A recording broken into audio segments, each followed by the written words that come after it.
So, hello, fellow pilgrims, part of the Camino family. And I must say, I'm a little bit in uncertain now with podcast recording because this month's go for the last one. But I think we can manage that today. And I have a very interesting guest here in this new podcast episode, and that is Frances from Canada. And yeah, we meet each other now for the first time, and we had already a little talk before we start recording. And I'm very happy that you are in the podcast, Francis. And I think you have a very interesting story to share with your Camino family. And yeah, I want to ask you, can you tell something about yourself? Absolutely, Danny. Thank you so much for having me here today. I'm always so film filled with so much joy when I get to meet other people who talk the same language.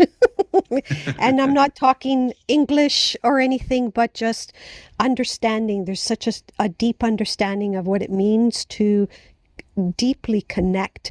And yeah, we're talking about the Camino, but it's really more about the connection between us as human, as spirits, as co-creators on this planet that we call Earth.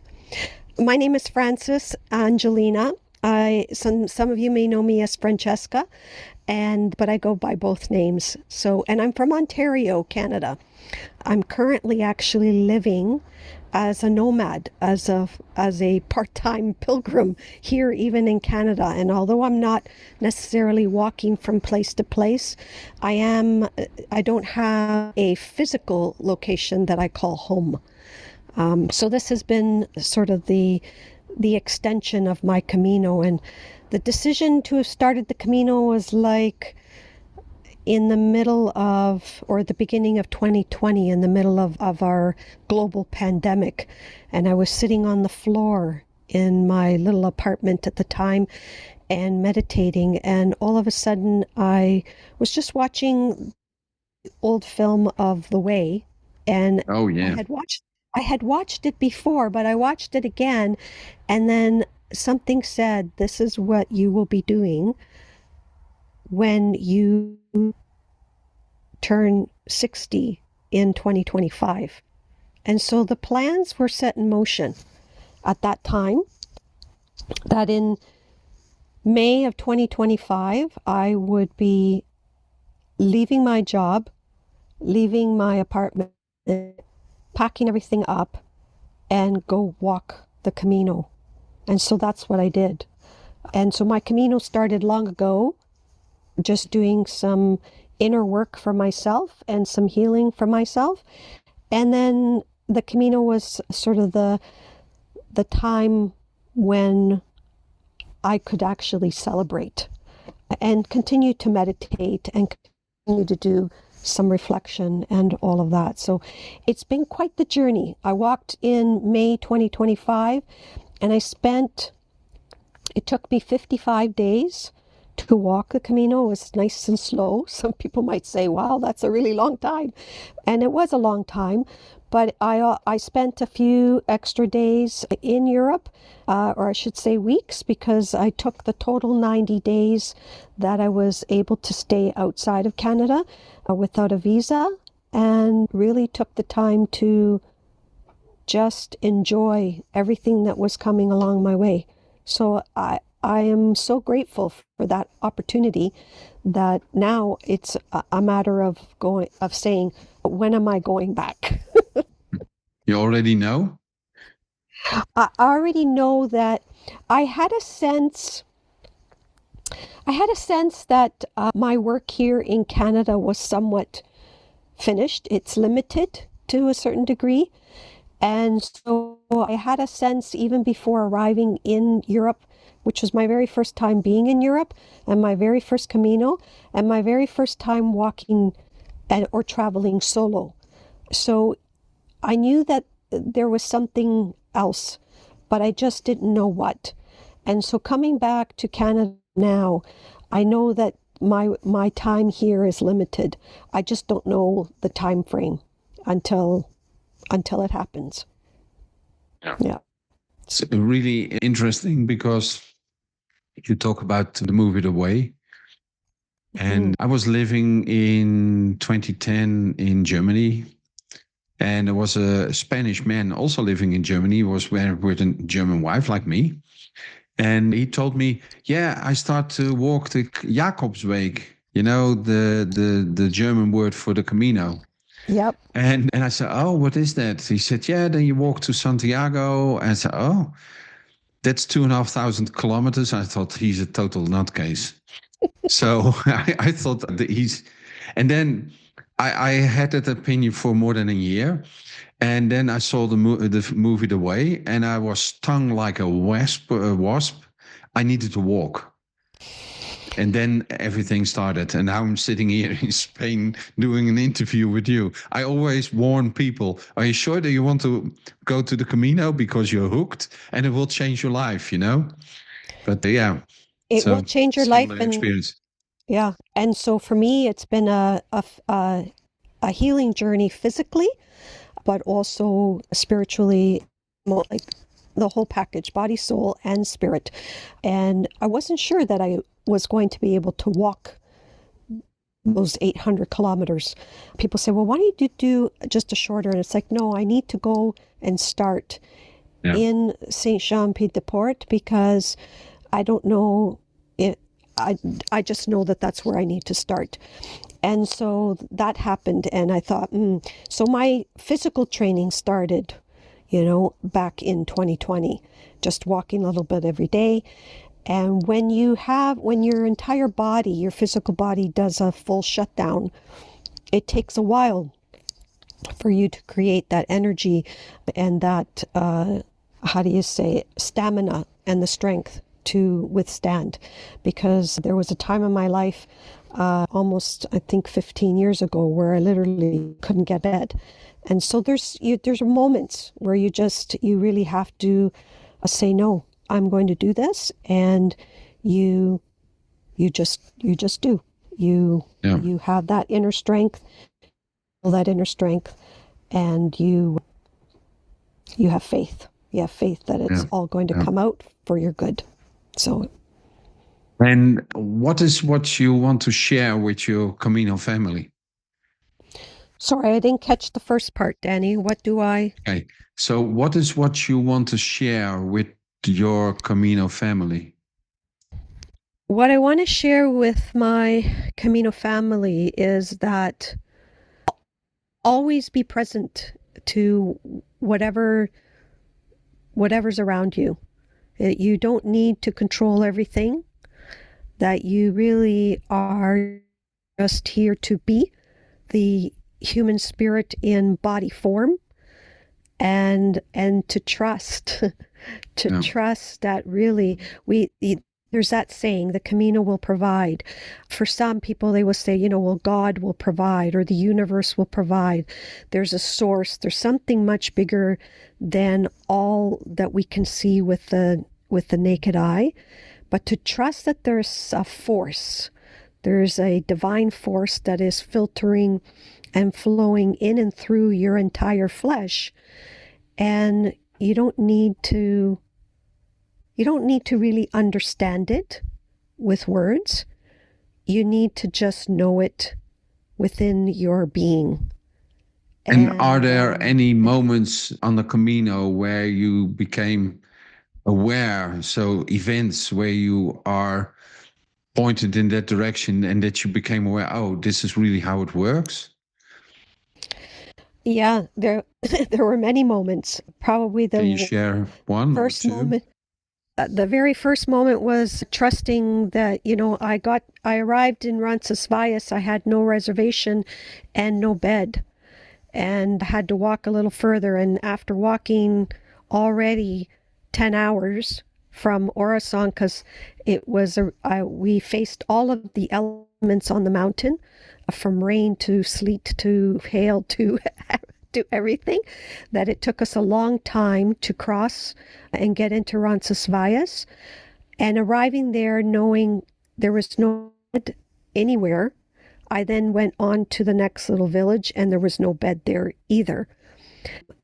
Trusting that somehow, some way, something would come up.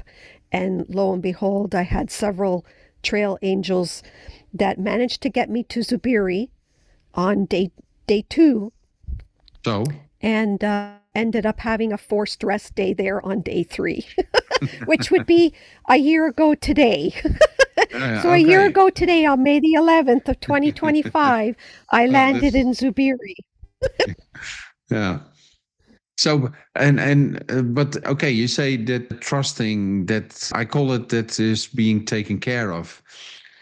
So you did that trusting, but it is quite difficult to be able to do that trusting at the moment that it becomes critical because you don't have a place to sleep. So how was it for you possible to stay in that trust, although you didn't know where to end, where it would end that day? I know my body well enough that if I don't practice being at peace and allowing things to just be, that I would literally would make myself sick. And so it's a choice at that point in time.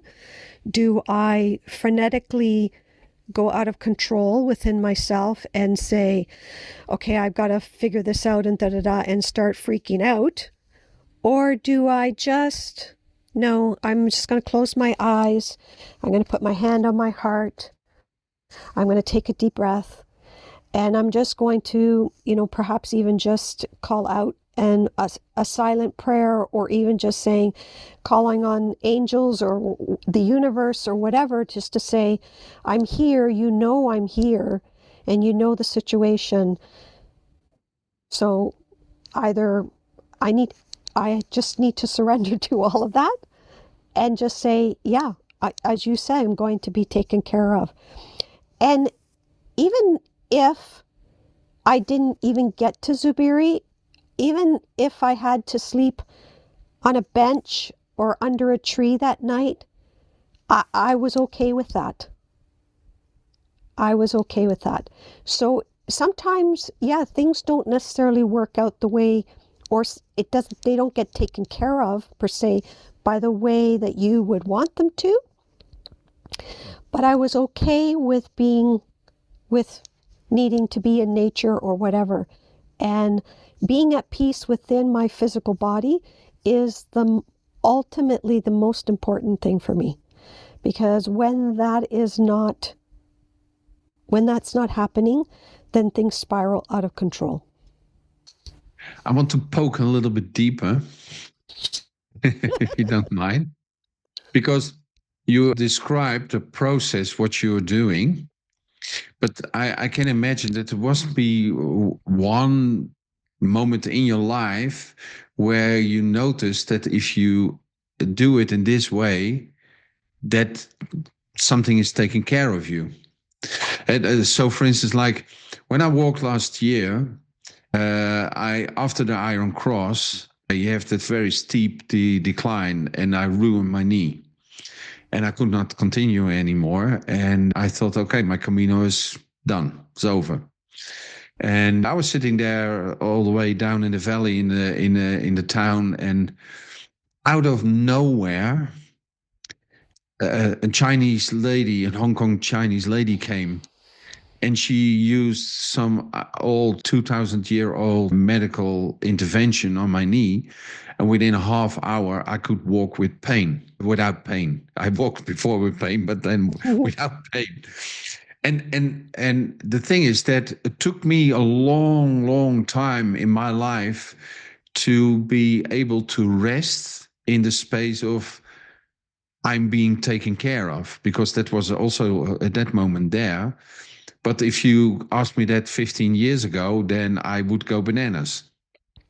And very slowly afterwards, I started to learn that I can relax because something, you can call it whatever you want, is different names, is really taken care of. I know that for sure. It's not a belief anymore. So what was for you then the moment that you started to comprehend or perceive that and learn it? But because that needs to be already occurring a long time before you walk the Camino.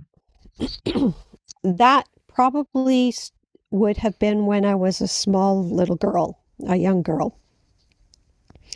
I've always known, growing up in a Catholic Italian tradition, however, my birth order has me born as the first Canadian child. So I'm born to immigrants, parents who immigrated to Canada. So it kind of gives me a bit of a unique life. But that would have been what you're asking is about when I knew that I'm being taken care of or when I knew that there's something outside of us, that there's something much greater than ourselves in our human form, is when I was a little girl. And that is, without going into great detail, I heard a voice tell me what I needed to do in a situation that required me to get outside help for a family member. And we were in a secluded location at the time, and this individual that needed help was having a mental crisis at the time. Mm-hmm. So, and I don't remember exactly how old I was, but I was probably under 10 years old. And I had a younger brother and a younger sister at the time that was with me as well. So that voice that I heard audibly, even though nobody else heard it, told me that I needed to say this and I needed to do it right now. And in my own mind, I'm talking back to that voice going, but I've already tried that and it isn't going to work. And that voice said to me, no, you need to do it. You need to ask right now. And when I asked that family member that I need to go to the washroom and I need to go now, the answer at that moment was yes. So there's something much greater. There's like a divine interconnection that happens that's silent between people. And we might think these voices are, we're hearing voices and perhaps maybe schizophrenia is there or whatever. But the actual fact is that, no, we're hearing angelic voices and something much greater than us that is directing us and, as you say, is taking care of us. And we just simply need to trust in that and listen. Yes, we need to discern it to make sure that it's not harming us. And so if it's not harming us physically, mentally, emotionally, spiritually, and all of the facets, then we can say, yeah, okay, I'm going to do that. So that was already with you for a long time in your life. It's been with me for a really long time. And so the encounters that I had on the Camino were very similar. And again, this has been part of my journey for most of my life. I turned 61 this year, and I don't dismiss it anymore. I don't doubt. Every so often I'll doubt it, but I'm pulled back right away. And I smile and I laugh because it's like, sometimes you think it's a joke, but it's not a joke. It's just, it's life. It's the way the universe communicates with all of us when we are open to listening. Yeah. So that's why it was capable for you to do that in that situation there nearly 1 year ago. And you mentioned also when we had a talk before we hit the record button, that after the Camino, actually the Camino continued. Can you say something about that? Yeah, my Camino continued. I walked for 55 days and then I went to spend some time by the Atlantic Ocean in Finisterre and Murcia. I had a beautiful friend who walked the Portuguese Camino, and it just so happened that we landed in Santiago at the same day. So we traveled together for 2 weeks on the coast, and then we headed down to Portugal, and I spent an additional 2 weeks there. just taking time to reflect on all that had, and to rest physically, because my body had pretty much said, you've had enough and you now need to rest, and you need to, need to come back within yourself. And so there's lots of reflection that happened there as well in Portugal. And then when I got home, or back to Canada, I really didn't have a home. I still don't have a place, a location, a physical location that I call home. Yes, I have family that I will go and visit with and stay with from time to time. And I do some part-time house sitting and pet sitting for people who are traveling. But the Camino continues. The Camino is really about, for me, I'm a part-time nomad, but a full-time pilgrim. And it's all about learning and being of service to out there in the community, and helping people with their own inner healing journeys. And so that's where I'm at this point. So actually, from the moment that you got the insight when you were meditating in your apartment, you walked the Camino, that moment changed your whole life. That moment changed my entire, everything. Yeah. And it's a similar experience I have, because I walked my first Camino in 2013. When I divorced my German wife, I walked with my youngest son. He was 13 at that time. And if anybody would have said then to me that because of I started to walk the Camino, that I would live 15 years later in Spain, opening an inner Camino house, I would say you are totally out of your mind. Yeah. And that's why I also warn people, if you're sure you want to walk the Camino, because it will change your life if you want it or not. And I believe that everyone should walk the Camino. Yeah, me too. I think everyone, and it doesn't have to be, they don't have to do the whole thing. They can do it in parts if they don't have the time per se to commit to it. But I think everyone needs to take that level of commitment for themselves and go and walk it. There's something that happens when people walk and move their bodies. And I see that, on a weekly basis with some of the beautiful people that I see, and we do some heart-to-heart energy work with them. And it's a beautiful thing when people move. There's something that happens to their whole being.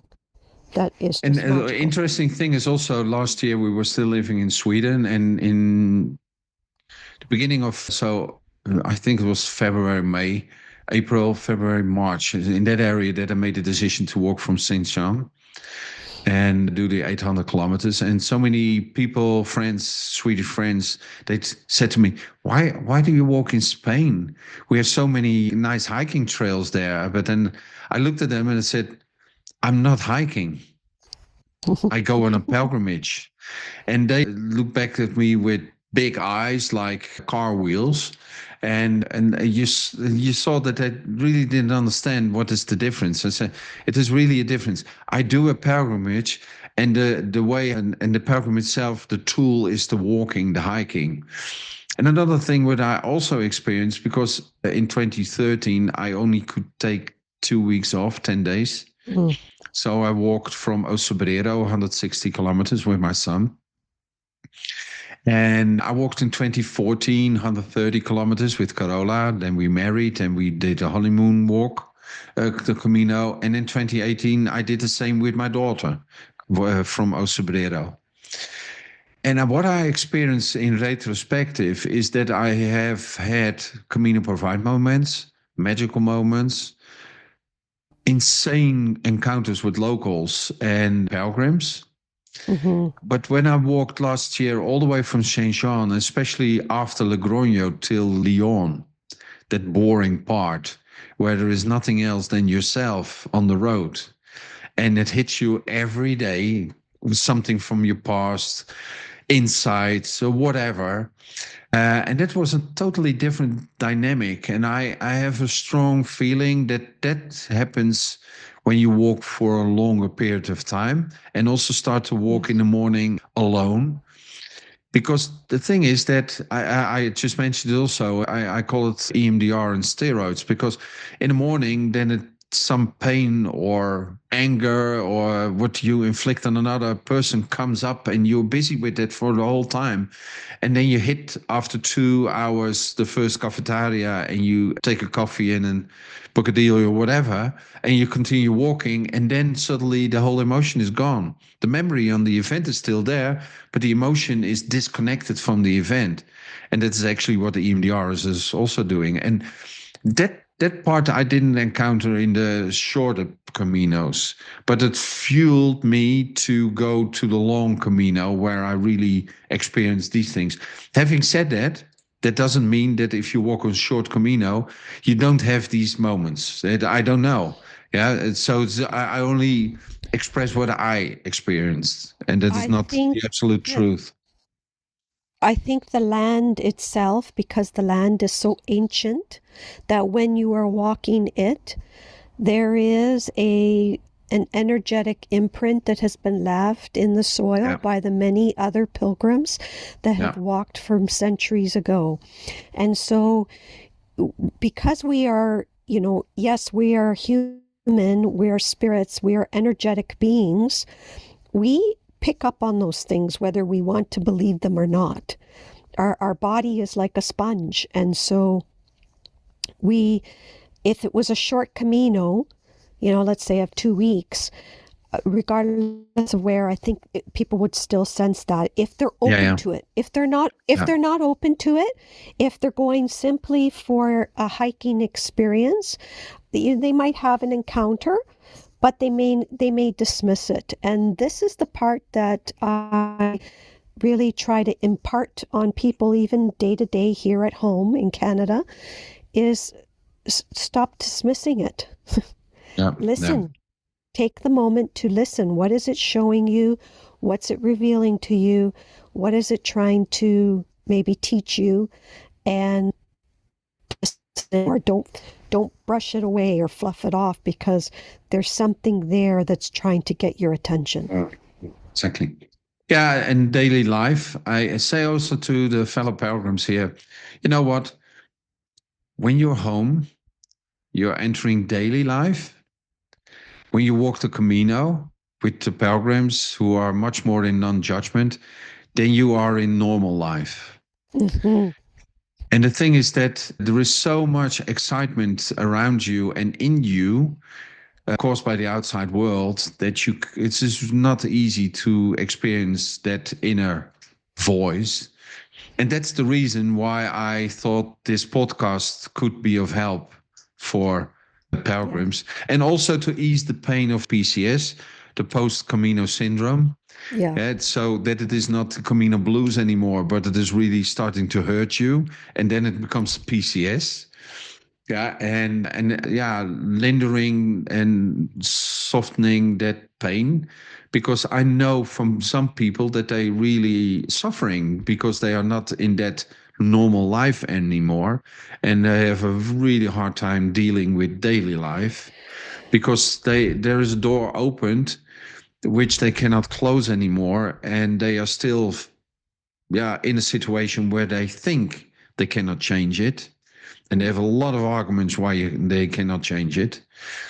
And Yep. I can No. understand that. I really understand. But this is really why I thought the podcast could be of help to support and give insights and help people. And that's why I call this place here the Inner Camino House and the Inner Camino podcast, because it is all about the inner work you do when you start on this pilgrimage, and it will change your life forever. There's a one of the beginning chapters of the reflections that I wrote recently, or since I've been back, is about what a pilgrimage is, and I questioned in there for readers to ask themselves, aren't we all on a pilgrimage, even when we are at home doing life? How you choose to do that pilgrimage is really up to you, because we've gotten into this idea or illusion, whatever, that, we've got to, make a living and, pay our bills and go to school and get a mortgage and all of those things. And there's nothing wrong with any of those things, but how do we do that by not losing ourselves, our inner self and our authentic self, and be happy doing it, right? Yeah. Instead of it being a chore or an obligation. Yeah. So, Frances, this is a talk we have with each other which resonates deeply with me, because I'm living more and more in that space. So I thank you for that. Is there something what you want to say at the end of this podcast? I need to say that to my fellow pilgrims. You talked about non-judgment. The space there on the Camino is about, being a non-judgment. And I agree with you. I want to give another perspective, and that's living in the frequency of love. Yeah. Of pure divine love. Yeah. And that is something that, and I may get emotional in this because I feel it very deeply and I felt it very deeply in the Camino when I started and when I ended. And how quickly you would meet another pilgrim, another person. Some people might call them strangers, but they're not really strangers. No, You're meeting you're meeting your fellow brother, sister, family. We're all one. We're all interconnected. And so what we're doing is we're really meeting ourselves. And without even exchanging words, you can already feel it. Yeah. This is the essence of the Camino. And this is the essence for me and my life work here, wherever the Camino, wherever life leads me. The message is that love is always the answer. And how do we share that so that it's non-judgmental and it is honoring and accepting of everyone? Yeah. I fully agree with that. And the thing is, for me, I also came to an awareness that when we truly don't judge somebody, so not a positive judgment like, oh, you did this really good, because then the person starts to do more of that. So you imprison that person. Or you say, oh, I don't like what you do, and they start to avoid it. So you imprison that person. Yes. But you really can see why they do what they do. In my experience, the judgment goes away. You can still judge what they do, but not why. And what I also experienced is that when you are in that space, it is perceived as unjudgmental love. So deep love. Yes. And so for me, love and non-judgment, true non-judgment, are so interconnected with each other. Yes. So yeah, I fully agree. May I share something these words were shared when I stopped in Gragnon at the Donativo there. We gathered together with people and we were holding a candle and we were asked to share something, if we need to share something. And these were the words, just as you had shared about how you've been inspired to do the Inner Camino podcast, but not just the Inner Camino podcast, but also the Inner Camino house, and how everything has been flowing through you. Yeah. These were the words that flowed through me during that moment in time. And this is how I want to share this with the rest of the pilgrims who are listening on the podcast, if I may. Yeah, of course. So as I was holding the candle and I looked at its flame, these words were channeled through me.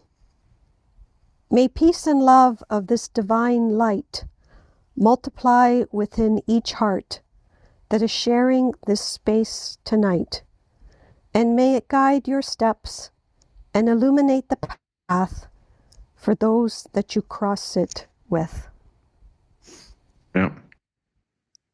Yeah, beautiful. Yo, Francis, I thank you very much for this inspiring talk. And it was for me a pleasure to meet you. I thank you very much that we could meet each other. And I'm sure that our family, Camino family, and the fellow pilgrims will be inspired by what we talked about and what you expressed from yourself and what happened to you. I want to thank you very, very much. Thank you. Thank you, Danny. Yeah. Okay. Voltreya. Whether you're walking the Camino right now or preparing for it, or perhaps you are back home and maybe even suffering from PCS, the post-Camino syndrome, I hope that this podcast inspires you. And if so, do not keep it to yourself. Share it. When you share this podcast, you actively help spread the skill of self-reflection. Every person who learns the skill of self-reflection begins to see people differently. You may still question what somebody does, but the judgment about their intentions start to disappear. And you are entering the realm of non-judgment. And non-judgment is experienced as unconditional love. This is how real change begins. With you, the people around you, your city, your province, your country, your continent, and eventually the world. That is why actively spreading the skill of self-reflection like an unstoppable virus is so important. So please do not just listen, but act on this call and share it with as many people and on as many platforms as you can today. For new episodes, go to www.inacaminohouse.com. Select the podcast page in the menu. There you can subscribe to the podcast notifications. You will also find a link in the show notes. Thank you for listening and bon Camino.